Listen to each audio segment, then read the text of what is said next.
Hello बच्चों, मैं स्मिता विजयवान स्वागत करती हूँ आपका आईसीटी वर्चुअल क्लासरूम में। आशा करती हूँ आप सभी स्वस्थ होंगे और अच्छे से अपनी पढ़ाई कर रहे होंगे। बच्चों, आज हम पढ़ने जा रहे हैं क्लास 8 की साइंस। और क्लास 8 साइंस में हमारा चैप्टर चल रहा था कंबशन एंड फ्लेम, यानी कि दहन और ज्वाला। तो उसी को ही आज हम आगे कंटिन्यू करेंगे और एक बार रिवाइज कर लेंगे जो भी टॉपिक्स हमने अपने प्रीवियस लेक्चर में पढ़े थे। चलिए तो स्टार्ट करते हैं बच्चों। कंबशन एंड फ्लेम यानी कि दहन और ज्वाला। तो यहाँ पर काफी सारे टॉपिक्स हम पढ़ चुके हैं, जैसे कि दहन क्या होता है। ठीक है, चलिए बच्चों, तो हमने पढ़ा दहन क्या होता है, दहन के लिए आवश्यक शर्तें क्या क्या होती हैं। ठीक है, तो सबसे ज्यादा आवश्यक है इसके लिए दहनशील पदार्थ होना चाहिए और ऑक्सीजन होना चाहिए। तो आगे जैसे जैसे हम चैप्टर में बढ़ेंगे तो वैसे वैसे कंबशन के बारे में और भी इंपॉर्टेंट पॉइंट्स को हम डिस्कस करेंगे साथ साथ। चलिए, नेक्स्ट आवश्यकता ऑक्सीजन की है। क्यों है? इस एक्सपेरिमेंट की मदद से हमने इसको अच्छे से समझ लिया था। फिर हमने यहाँ पर देख लिया था कि दहनशील पदार्थ और गैर दहनशील पदार्थ क्या है। इसके अलावा हमने एक और इम्पोर्टेंट टॉपिक के बारे में बात की थी कि दहन के उत्पाद क्या क्या होते हैं। यहाँ पर हमने काफी सारी चीजों को एक बार हमने अच्छे से काफी सारी चीजों को डिटेल में पढ़ा था। एक बार उसको रिवाइज कर लेते हैं। हमने क्या पढ़ा कि ज्यादातर जो भी अधिकांश हमारे दहनशील पदार्थ होते हैं वो हाइड्रोकार्बन होते हैं, यानी कि हाइड्रोजन और कार्बन कंटेनिंग कंपाउंड होते हैं।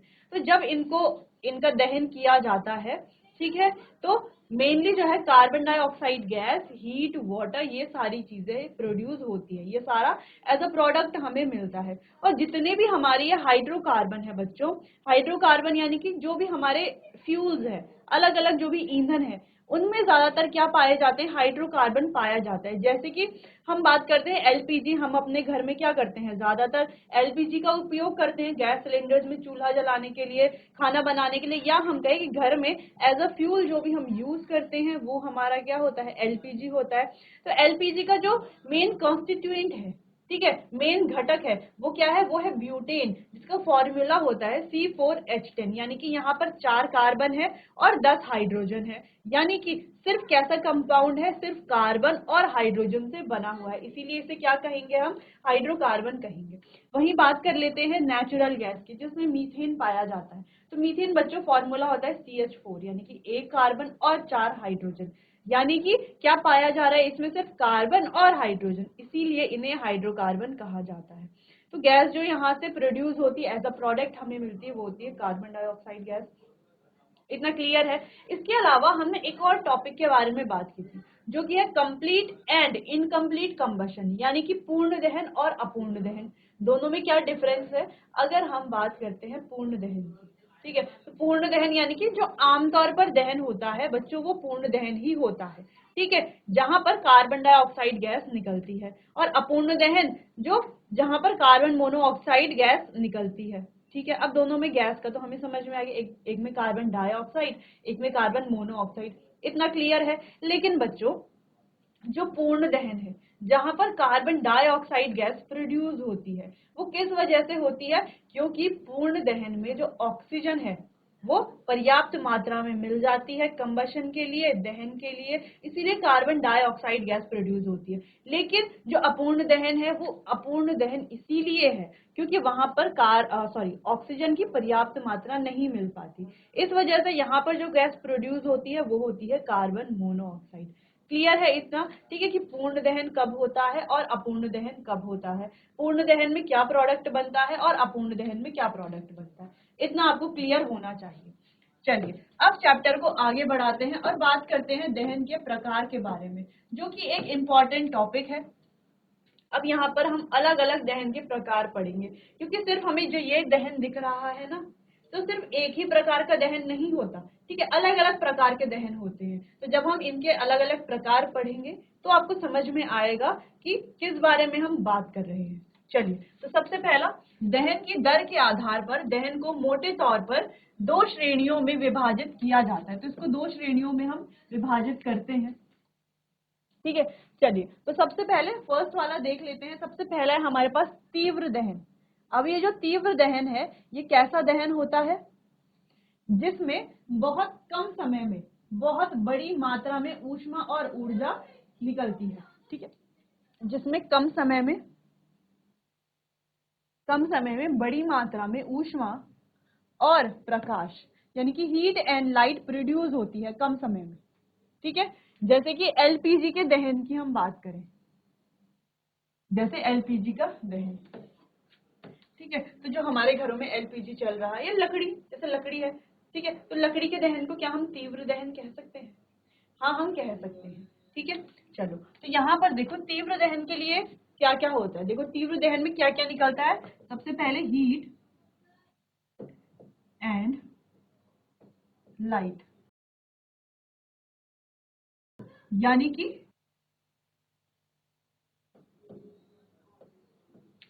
कि ऊष्मा और प्रकाश यहाँ से हमें देखने को मिलता है।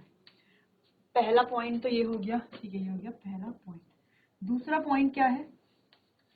हीट और लाइट तो यहाँ से निकलती है, लेकिन यहाँ पर हमें कोई बाहरी ऊष्मा देनी पड़ती है, यानी कि एक्सटर्नल हीट देनी पड़ती है। ठीक है, कैसे? जैसे कि जब हमें एलपीजी जलाना होता है ना, जब हमें गैस जलाना होता है, तो क्या हम गैस ऑन करते हैं तो अपने आप क्या गैस जल जाता है?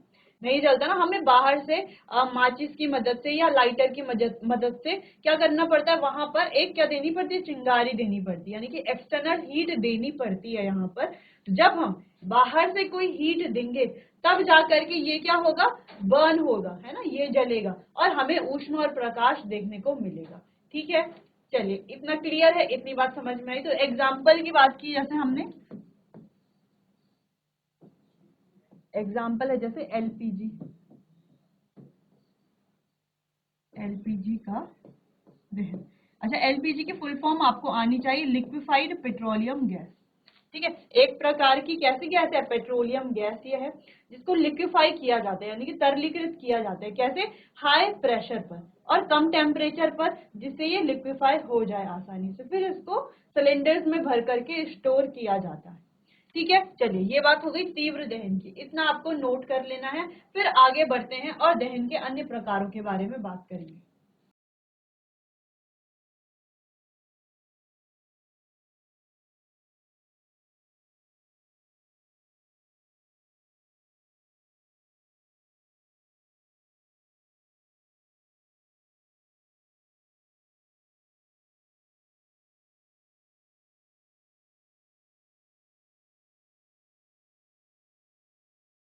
चलिए आगे बढ़ते हैं, इतना आपने नोट कर लिया होगा।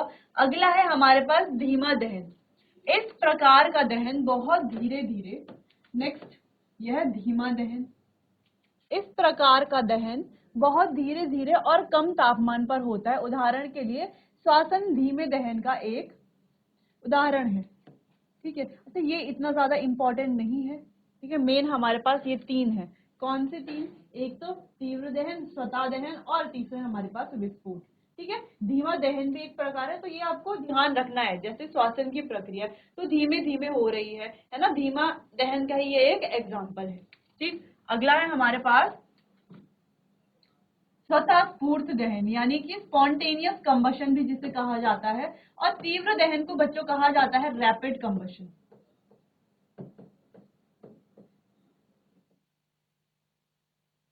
इसको हम रैपिड कंबशन भी कहते हैं, एक ही बात है। ठीक है, इंग्लिश में ये हो गया, हिंदी में इसको कहा जाता है स्पॉन्टेनियस कंबशन। ठीक है, चलिए, दहन जिसमें कोई पदार्थ स्वतः जलता है। अब आप कहेंगे स्वतः कैसे जलता है, कोई एक्सटर्नल हीट तो देनी ही पड़ती है, लेकिन यहाँ पर स्पॉन्टेनियस कंबशन में कोई भी बाहरी ऊष्मा हमें यहाँ पर नहीं देनी पड़ती, ये अपने आप ही जलने लगता है। जैसे अगर हम फास्फोरस की बात करें, तो फास्फोरस जैसे ही रूम टेम्परेचर पर होता है, यानी कि कमरे के तापमान पर होता है, तो अपने आप ही ये जलने लगता है। क्या देता है? हीट और लाइट, ये भी यहाँ पर प्रोड्यूस करता है। जैसे कि हमें दिख रहा है इमेज में, तो ये फास्फोरस है जो अपने आप ही रूम टेम्परेचर पर अपने आप ही बर्न होने लगता है। ठीक है, चलिए, तो जिसमें कोई पदार्थ स्वतः जलता है और बाहरी ऊष्मा की सहायता के बिना, तो बाहरी ऊष्मा की सहायता के बिना, यानी कि यहाँ पर किसी भी प्रकार की जो बाहरी ऊष्मा है या एक्सटर्नल हीट है, उसकी कोई आवश्यकता नहीं होती, के बिना ऊष्मा और प्रकाश उत्पन्न करता है, उसे कहते हैं हमारा स्वतः दहन या स्वतः स्फूर्त दहन। एग्जाम्पल की बात करें तो फास्फोरस कमरे के तापमान पर स्वतः जलता है। इसके मेन पॉइंट्स क्या क्या हैं? देखो यहां से क्या निकलती है, हीट एंड लाइट यहां से भी प्रोड्यूस होती है। नेक्स्ट है यहां पर नो एक्सटर्नल हीट रिक्वायर्ड, या आप कुछ भी लिख सकते हैं, नीड या रिक्वायर्ड, ठीक है। No need of external heat या नो एक्सटर्नल हीट रिक्वायर्ड। तो यहाँ पर किसी भी प्रकार की कोई बाहरी ऊष्मा यहाँ पर उसकी आवश्यकता नहीं होती, ठीक है।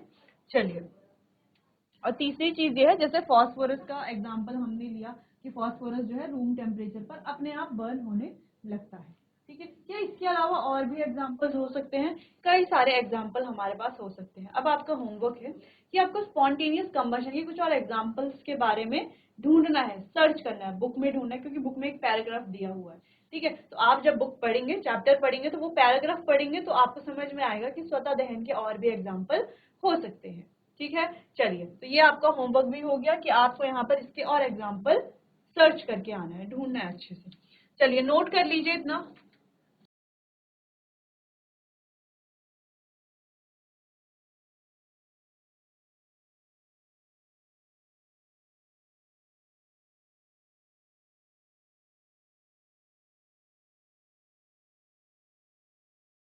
चलिए आगे बढ़ते हैं। नेक्स्ट है विस्फोट, जिसको हम एक्सप्लोजन भी कहते हैं, ठीक है। क्या कहा जाता है? एक्सप्लोजन।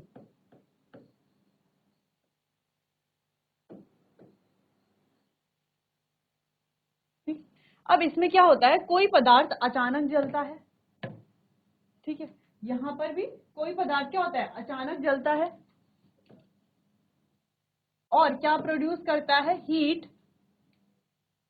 किसकी मदद से? गर्मी या दबाव, यानी कि हीट और प्रेशर की मदद से। दो चीजें हैं यहाँ पर।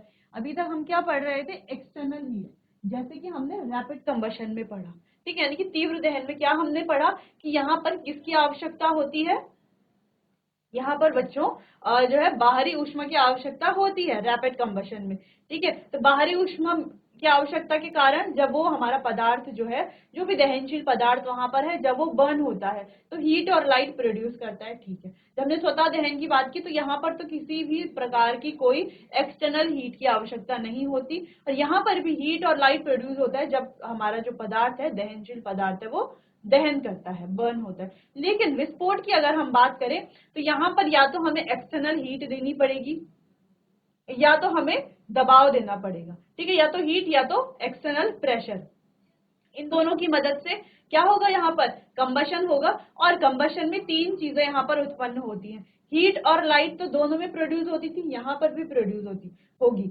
लेकिन हीट और लाइट के साथ साथ यहाँ पर बच्चों प्रोड्यूस होता है साउंड भी। तो एक्सप्लोजन का एग्जाम्पल की अगर हम बात करें तो एग्जाम्पल है पटाखे, ठीक है। तो जैसे कि अभी दिवाली है, दिवाली के समय में आपने देखा होगा कि पटाखे जो है अलग अलग प्रकार के होते हैं। कुछ ऐसे होती है जिसमें हमें एक्सटर्नल हीट देनी पड़ती है, ठीक है। तो जिन पटाखों के में हमें एक्सटर्नल हीट देनी पड़ती है, यानी कि बाहर से कोई ऊष्मा देनी पड़ती है, वो प्रोड्यूस करते हैं हीट, लाइट एंड साउंड। और कुछ पटाखे ऐसे होते हैं जिनमें हमें हीट तो नहीं देनी पड़ती, लेकिन उनमें हमें प्रेशर देना पड़ता है, हाई प्रेशर के साथ। जैसे कुछ इस प्रकार के पटाखे होते हैं जिन्हें हाई प्रेशर के साथ नीचे फेंका जाता है या प्रेस किया जाता है, तो बच्चों ये heat, light and sound produce करते हैं, ठीक है। तो यहाँ पर इंपॉर्टेंट पॉइंट ये है कि हीट, लाइट तो सारे कंबशन प्रोड्यूस करते ही हैं, लेकिन यहाँ पर साउंड भी प्रोड्यूस होता है, ठीक है। इसके अलावा अगर पटाखों के अलावा कई और एग्जाम्पल भी होते हैं, जब हम केमिस्ट्री में अलग अलग एक्सपेरिमेंट्स करते हैं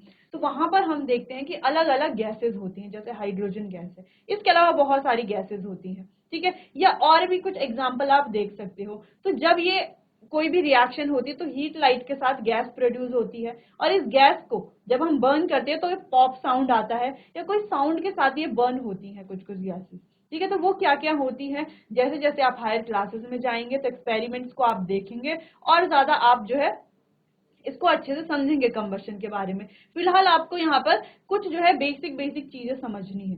चलिए, तो यहाँ पर भी बच्चों चाहिए होती है एक्सटर्नल हीट,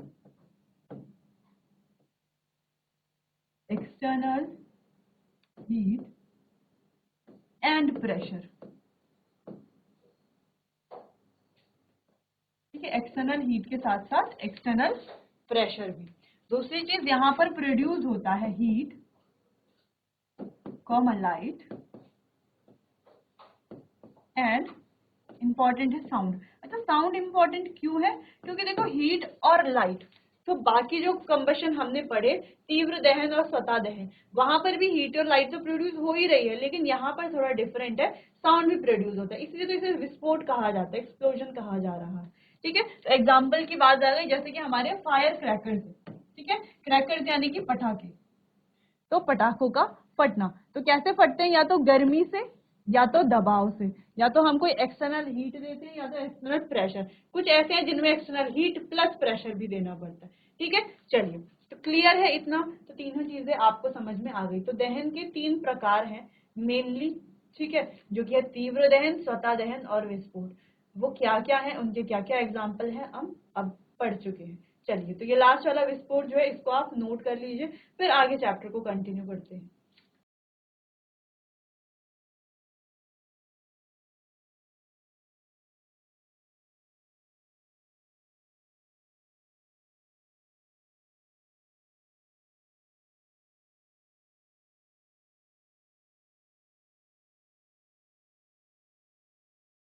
चलिए बच्चों, तो अभी तक काफी सारे टॉपिक्स को हमने देख लिया है। तो एक टॉपिक जो कि हमने अभी पढ़ा, किसके बारे में? दहन के प्रकार के बारे में। ठीक है, तो 3 प्रकार के जो है हमारे पास मुख्यतः, ये जो 3 टाइप्स हैं कंबशन के, जो कि है rapid combustion, spontaneous combustion and explosion, यानी कि तीव्र दहन, स्वतः दहन और विस्फोट यानी कि एक्सप्लोजन। ठीक है, तो इन तीनों के बारे में हमने पढ़ा, जहां पर 3 में से 2 में तो हमें एक्सटर्नल हीट चाहिए होती है। जैसे कौन कौन सा है? तीव्र दहन और एक्सप्लोजन। ठीक है, तीव्र दहन में हमें एक्सटर्नल हीट चाहिए होती है, और एक्सप्लोजन में भी हमें एक्सटर्नल हीट और प्रेशर चाहिए होता है। जबकि जो स्वतः दहन है वहां पे कोई एक्सटर्नल हीट या प्रेशर की आवश्यकता नहीं होती। बाकी तीनों में ही हीट और लाइट प्रोड्यूस होती है, लेकिन लेकिन जो हमारा एक्सप्लोजन है वहां पर हीट लाइट के साथ साथ साउंड भी प्रोड्यूस होता है। ठीक है, तीव्र दहन, अब तीनों में बहुत ज्यादा डिफरेंस है। खैर, जब हम आगे इग्निशन, टेम्परेचर, इन चीजों के बारे में पढ़ेंगे तो इसको और अच्छे से समझेंगे। ठीक है, चलिए आगे बढ़ते हैं।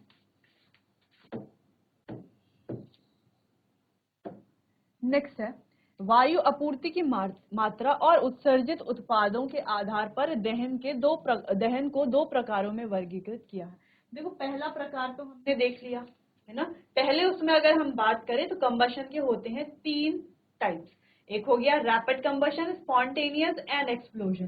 ठीक है, या एक्सप्लोसिव कहें, एक्सप्लोजन कहें, जो भी हम कहें, विस्फोट हम कहें। ठीक है, क्लियरली विस्फोट कह लेते हैं। तो 3 टाइप्स तो ये हो गए। लेकिन वायु की पूर्ति और आपूर्ति की मात्रा के हिसाब से अगर देखें, या उसके आधार पर अगर हम देखें, तो कंबशन के 2 प्रकार होते हैं। हालांकि ये दोनों प्रकारों को हमने पहले ही डिस्कस कर लिया था। ठीक है, पहले हमने इन्हें डिस्कस कर लिया था। यहाँ पर एक बार हम इन्हें रीड कर लेंगे, और थोड़ा कुछ अगर पॉइंट्स वहां पर रह गए हैं तो यहाँ पर हम उन पॉइंट्स को कवर कर लेंगे। तो वो होते हैं 2 प्रकार। वो कौन कौन से हैं? एक होता है पूर्ण दहन और एक होता है अपूर्ण दहन।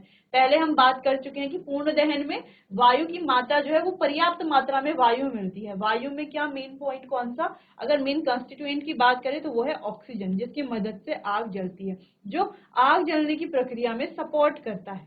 ठीक है, तो वो है ऑक्सीजन। तो वायु ना कह करके अगर हम ऑक्सीजन कहेंगे तो भी सही है, और अगर हम वायु कहते हैं तो हमें हमेशा ध्यान होना चाहिए कि हम मेनली बात कर रहे हैं ऑक्सीजन के बारे में। ठीक है, चलिए, तो सबसे पहला था पूर्ण दहन। पूर्ण दहन में जहां पर ऑक्सीजन की मात्रा पर्याप्त मिलती है, पर्याप्त मात्रा में ऑक्सीजन मिलता है, तो बिल्कुल अच्छे से पूर्ण दहन होगा किसी भी दहनशील पदार्थ का। ठीक है, लेकिन अगर जो है ऑक्सीजन की मात्रा, पर्याप्त मात्रा में ऑक्सीजन नहीं मिल रहा, तो वो जो दहन होगा वो कैसा होगा? अपूर्ण होगा, क्योंकि ऑक्सीजन जो है वो पर्याप्त मात्रा में नहीं मिल रहा। ठीक है, 2 चीजें हो गई। एग्जाम्पल है तो वो हम अभी देखते हैं। चलिए, फिलहाल यहाँ पर इनको रीड करेंगे। सबसे पहले है पूर्ण दहन। यदि हाइड्रोकार्बन ईंधन पर्याप्त मात्रा में हवा या ऑक्सीजन में जलता है, कोई भी हाइड्रोकार्बन ईंधन है, जैसे अगर हम बात करते हैं हमारे पास एलपीजी की, लिक्विफाइड पेट्रोलियम गैस, जिसमें होता है मुख्यतः ब्यूटेन, ठीक है, या नेचुरल गैस की बात करते हैं जिसमें मीथेन ब्यूटेन पाया जाता है, ठीक है। तो ये दोनों ही हमारे हाइड्रोकार्बन है।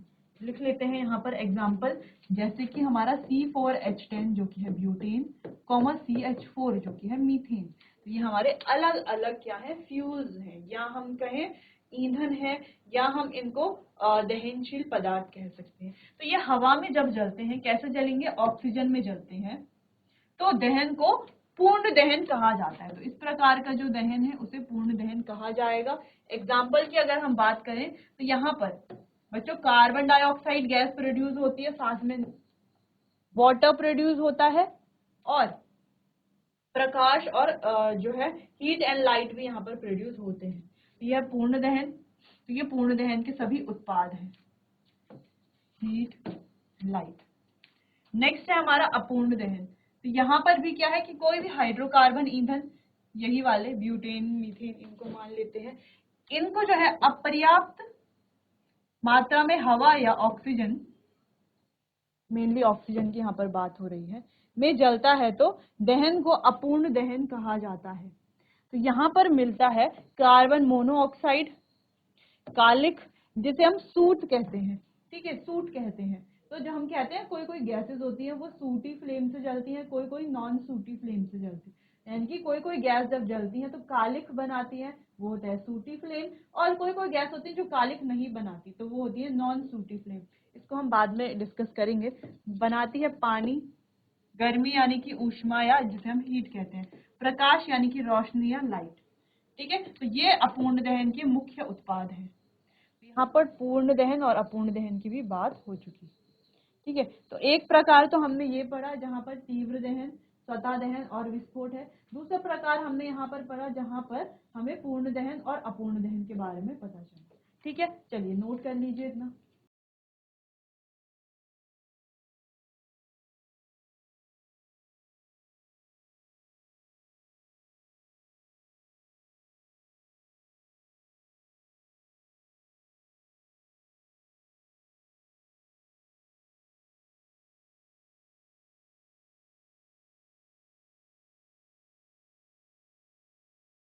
आगे बढ़ते हैं, दहन के लिए आवश्यक शर्तों के बारे में बात करते हैं, ठीक है। अच्छा, दो शर्तों के बारे में हम बात कर चुके हैं पहले भी, जो कि बहुत मुख्य है, बहुत ज्यादा इंपॉर्टेंट है। वो कौन कौन सी है कि दहन के लिए सबसे पहले तो दहनशील पदार्थ होना चाहिए। अगर पदार्थ ही दहनशील है ही नहीं तो आगे की प्रक्रिया कैसे होगी, ठीक है, इतना तो क्लियर है। जैसे अगर हम बात करते हैं भोजन बनाने की, तो भोजन अगर हमें बनाना है तो पहले हमें जो उसके जो बेसिक चीजें हैं वो तो पता होनी चाहिए ना, तभी तो जाकर के भोजन बनेगा। अगर बेसिक चीजें ही नहीं है तो भोजन कैसे बनेगा, है ना। तो वैसे ही अगर हम कंबशन कर रहे हैं या दहन की प्रक्रिया अगर हो रही है तो वहां पर जो बेसिक चीजें वो होनी चाहिए, जिन्हें हम आवश्यक शर्तें कह रहे हैं, जो होनी ही चाहिए। तो सबसे पहले है दहनशील पदार्थ। तो दहनशील पदार्थ होना चाहिए, नहीं तो हम कह रहे हैं कि मिट्टी में या रेत में हमें क्या करना है, दहन की प्रक्रिया करनी है, तो ये तो पॉसिबल नहीं है, क्योंकि ये दहनशील पदार्थ है ही नहीं, मिट्टी और रेत की अगर हम बात करते हैं तो, ठीक है। तो दहन की प्रक्रिया के लिए सबसे ज्यादा इंपॉर्टेंट है कि क्या होना चाहिए, दहनशील पदार्थ होना चाहिए।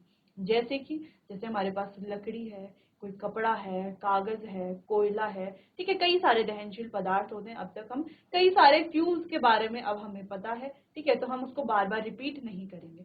दूसरी चीज है, सबसे ज्यादा इंपॉर्टेंट जो है वो है ऑक्सीजन, ऑक्सीजन की पर्याप्त मात्रा। ऑक्सीजन अगर है, इनफ ऑक्सीजन है तो पूर्ण दहन होगा, और अगर वो इनफ नहीं है, यानी कि उसकी मात्रा जो है वो पर्याप्त नहीं है, तो क्या होगा, अपूर्ण दहन होगा, ठीक है। लेकिन दोनों में ही मात्रा तो है ना, ऑक्सीजन तो है, चाहे पूरा नहीं है या कम है, लेकिन ऑक्सीजन तो है ही ना। तो सबसे ज्यादा इंपॉर्टेंट जो है वो है दहनशील पदार्थ होना चाहिए और ऑक्सीजन होनी चाहिए, ठीक है, या वायु की उपस्थिति, या हम कहें ऑक्सीजन की उपस्थिति होनी चाहिए।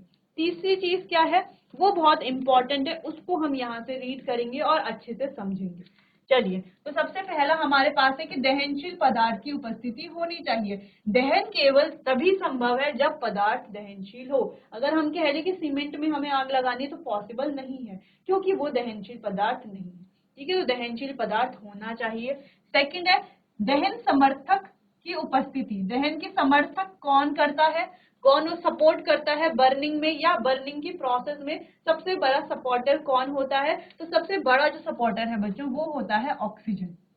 ठीक है, चलिए, तो ऑक्सीजन की पर्याप्त आपूर्ति आवश्यक है, यानी कि वो जो है जिस मात्रा में हमें चाहिए, जिस अमाउंट में हमें ऑक्सीजन चाहिए वो होना जरूरी है। दूसरी चीज, अब तीसरी सबसे इंपॉर्टेंट चीज क्या है? ईंधन के प्रज्वलन तापमान की प्राप्ति। ईंधन को, जो भी हमारा ईंधन है जिसको हम दहनशील पदार्थ कह रहे हैं, ठीक है, दहनशील पदार्थ कहें या ईंधन कहें, अब तक आपको समझ में आ गया होगा, दोनों एक ही चीज है। ईंधन कहें हम या फ्यूल कहें या दहनशील पदार्थ कहें या कंबस्टिबल सब्सटेंसेस कहें, तो दहनशील पदार्थ को उसके प्रज्वलन तापमान तक हमें पहुंचाना है या उसको उसके प्रज्वलन तापमान की प्राप्ति होनी चाहिए। तो अब सबसे बड़ा सवाल ये है कि ये जो प्रज्वलन तापमान है जिसकी हम बात कर रहे हैं वो है क्या? चलिए, तो उसको एक बार हम देखते हैं और उसको अंडरलाइन करते हैं।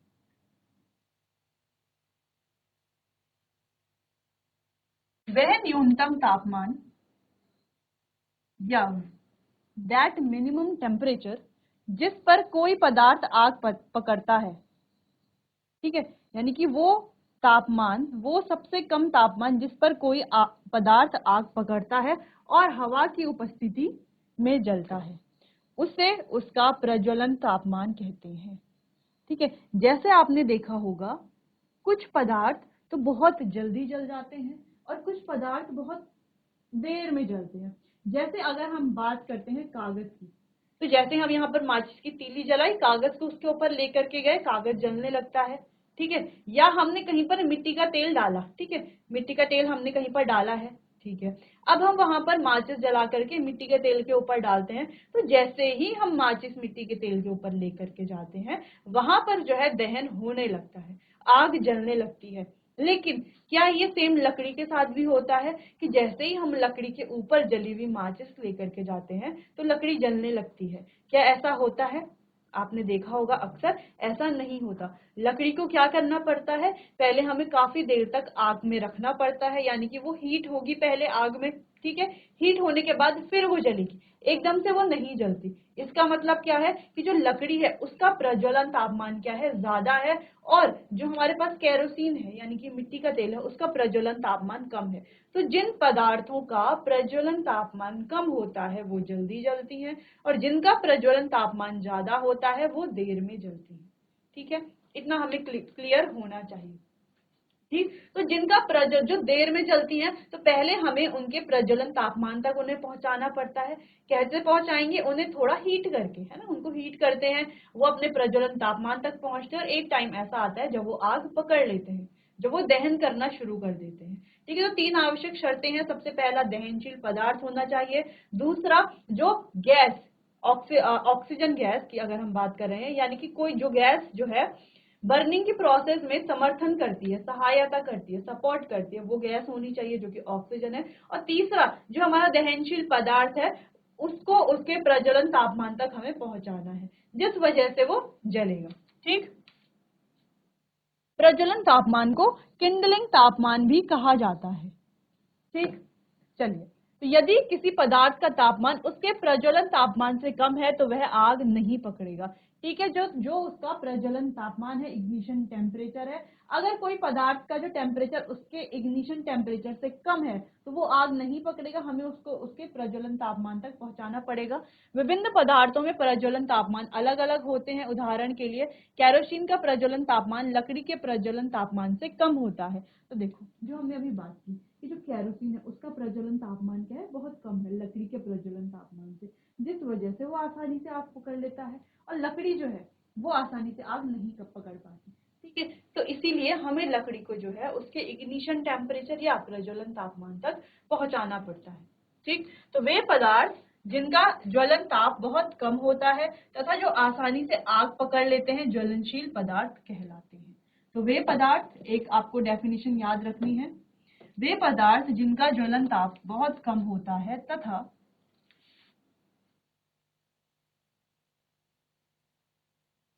तथा जो आसानी से आग पकड़ लेते हैं उन्हें ज्वलनशील पदार्थ कहा जाता है। ठीक है, जैसे कि जैसे कि अगर हम पेट्रोल की बात करते हैं तो पेट्रोल में भी बहुत जल्दी क्या हो जाता है, दहन होता है। कैसे होता है? क्योंकि उसके इग्निशन टेम्परेचर की वजह से, क्योंकि उनका जो इग्निशन टेम्परेचर है बहुत ज्यादा कम है। ठीक है, अल्कोहल की बात करें तो अल्कोहल भी आसानी से आग पकड़ लेती है।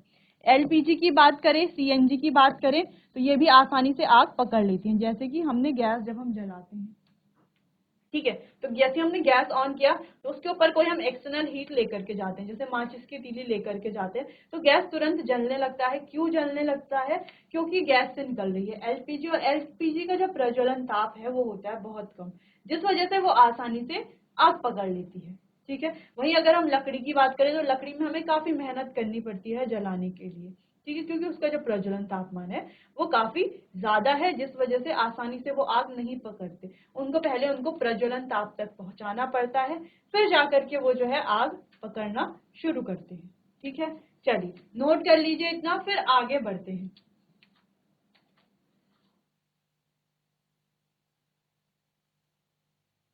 चलिए बच्चों, आज के लिए बस इतना ही। बाकी चैप्टर को कंटिन्यू करेंगे हम अपने आने वाले अगले सेशन में। तब तक के लिए आपका बहुत बहुत धन्यवाद।